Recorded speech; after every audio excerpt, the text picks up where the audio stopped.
मराठी माणसाला मारलं महाराष्ट्र नवनिर्माण सेनेने. ते लोक आहेत ना, मला कळत नाही, हे भाजपचे जे IT सेलवाले आहेत ते सगळे कोण ह्यांना हँडल करा. अरे तुमच्या नेत्यांना पण बोललेले आहेत त्या गोष्टी, तुमच्या नेत्यांना शिव्या घातल्या आहेत. तुमच्या गांडीत दम नाही, तुम्ही गेले नाही, आमच्या गांडीत दम होता, आम्ही जाऊन त्याला जाब विचारला, त्याला प्रश्न विचारला. झाटू हा शब्द वापरला होता राजसाहेबांना, उद्धव साहेबांना.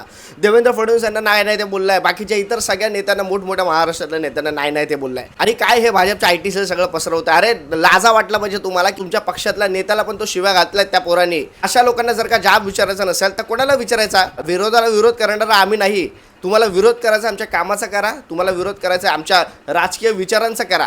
तुम्ही जर का शिव्या देऊन वैयक्तिक इतर गोष्टीवर येणार असाल, म्हणून काहीतरी बोलायचं, कुठल्या माणसाला बोलायचं, कुठल्या नेत्याला आपण बोलतोय याचं तरी भान असलं पाहिजे ना. मग मार खाणारच. आजपर्यंत 1-1.5 वर्षाला मी व्हिडिओ बनवतोय. माझे विरोधक स्वतः बोलतात की यार कुणाल तुझे विषय चांगले असतात, तुझे व्हिडिओ चांगले असतात. कारण मी जे घडतंय सत्य ते मांडत असतो. जे मीडिया चॅनलवर बोलतोय तेच मी तुमच्यासमोर बोलतोय, पण माझ्या पद्धतीने बोलतोय.